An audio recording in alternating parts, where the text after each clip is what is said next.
السلام عليكم، اهلا بكم في قناه فن الكروشيه. النهارده ان شاء الله هنعمل فكره جديده من بواقي القماش الموجود عندك.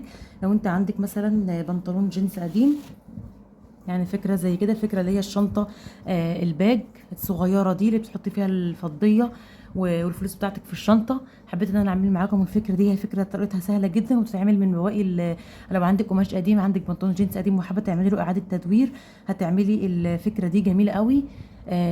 وممكن تعملي بيها افكار تانية كتير، بوكه او اي حاجه او مقلمه. فحبيت اعمل معاكم ايه، الشنطه صغيره باج كده بيتحط فيها فلوس الفك. اول حاجه دي قطعه اهوت من بنطلون جينز، اللي مش شرط بنطلون جينز، لو انت عندك برضو قماش قديم وحابه تعملي بيه الفكره دي، هي فكرتها سهله جدا وحلوه، هتنفع برضو باي قماش قديم عندك. شايفين كده انا عملتها بالشكل ده كده. رسمت انا الرسمه دي كده اهو، رسمتها انا كده ايه بايدي كده زي ما انتم شايفين، مدوره من فوق كده. هعملها لكم كده عشان تبان اهو، تدويره من هنا كده وتدويره من هنا زي الشنطه بالظبط. ومن الجنبين دول كده، دول الجناب بتاعه الشنطه. الجنب ده كده اهو زي مربع كده، وده كده. طولها كام؟ طولها 25 سنتي، وعرضها كام؟ عرضها 22. يبقى انت هتقيس العرض ده كده 22 سنتي، والطول 25 سنتي. طول كام؟ 25 سنتي، وعرضها 22 سنتي بالشكل ده كده اهو. هترسميها بقى بايدك كده، تعمليها التدويره دي، التدويره من هنا كده بايديك عادي خالص، رسمه عاديه خالص، وتقصيها بالمقص. هنيجي بقى من هنا كده اوريكم طريقه قصها ازاي عشان تبقى سهله عليكم اهو. هتيجي تقسمي القماشه كده وتقسميها كده، وهتيجي من هنا تعمليها كده بالشكل ده كده اهو. شايفين؟ عشان خاطر تبقى سهله عليكي في القص اهو. هتيجي بقى من هنا كده بالمقص ده كده، وتبداي ان انت ايه، شايفين العلامه اللي هي الجاف اللي انا معلماها، هتقصيها بقى عليها بالشكل ده كده اهو. مقص يكون كويس كده وتقصي بس. هتيجي على التدويره دي كده وتقصيها بدوران، هتدي معاكي بقى الشكل اهو. هنقص بقى الدوران ده كده وارجع له. يبقى انت قصينا الجزء ده كده اهو، وهنقص الدوران ده كده. خلاص قصيتها زي ما انتوا شايفين، وبقت معايا شكلها كده اهو. هتيجي من هنا كده بقى اهوت، لما تعمليها بقى كده هتديكي شكل الايه، الشنطه. شايفين كده؟ هتيجي من على الجنب ده والجنب ده هتقفليه بس، هتقلبي القماشه بالشكل ده كده وتقفلي.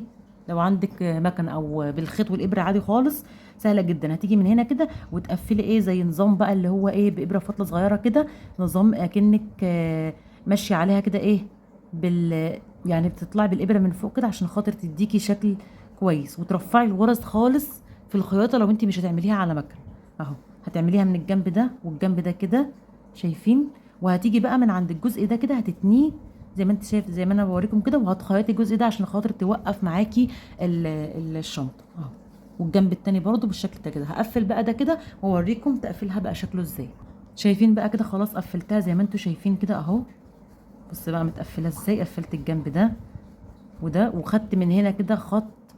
لو ما عندكيش مكنه ممكن، وحابه ان انت تعمليها على مكنه، ممكن توديها لاي حد يعملها، يعملها لك على مكنه. هي فكرتها سهل قوي. هتيجي من هنا كده تدي غرزه من هنا عشان خاطر توقف الجنب، الجوانب بتاعه الشنطه. شايفين كده؟ قفلتها كده. هعدلها لكم بقى واوريكم اهو.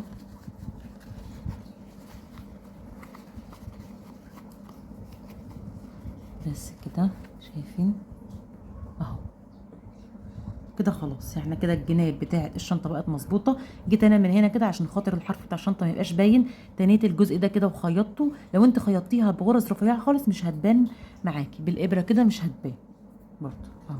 قفلت الجنب ده كده زي ما انتوا شايفين كده، بقت ايه، يعتبر خلصنا نص الشنطه. طبعا الجزء اللي انا قلت لكم عليه اللي انت هتخيطيه من هنا عشان خاطر يخلي الحرف بتاع الشنطه من هنا واقف كده وتبقى مظبوطه معاكي. طبعا هتجيبي قطعه من القماش زي دي كده، ديت انا عملت عليها السوسته اهو. وطبعا السوسته انا ما خيطتهاش، انا لزقتها بشمع كده زي ما انتم شايفين، وايه، وعملتها كده. لو حابه تخيطيها خيطيها، انا بقول لك الحاجه المتوفره عندك اللي انت ممكن تقدري تعملي بيها باي ابسط الامكانيات عندك. شايفين ده كده؟ الجزء ده طولها 20 سنتي، الطول ده كده 20 سم وعرضها 5 سم. انت بتكبري براحتك وتقصي على حسب ايه السوسته، تقصيها على حسب السوسته. يبقى طولها 20 سم وعرضها من هنا 5 سم. وجبت بقى السوسته، فتحت عملت فراغ من هنا وتنيت القماشه الجزء ده كده لجوه. يا اما بتخيطيها يا اما ايه بتلزقيها بلزق شمع موجود عندك اهو. ده كده السوسته اللي هنركبها في الشنطه. وعملت طبعا الجزء ده كده هعملها ايه يد للشنطه اهو. من هنا كده هعملها كده، وانا بركب بقى السوسته هحاول ان انا ايه اركبها معاها جوه الشنطه عشان تديني ايه شكل اليد بتاعت الشنطه. هنقلب بقى الشنطه كده اهو. فكرتها سهله قوي وشكلها جميل جدا.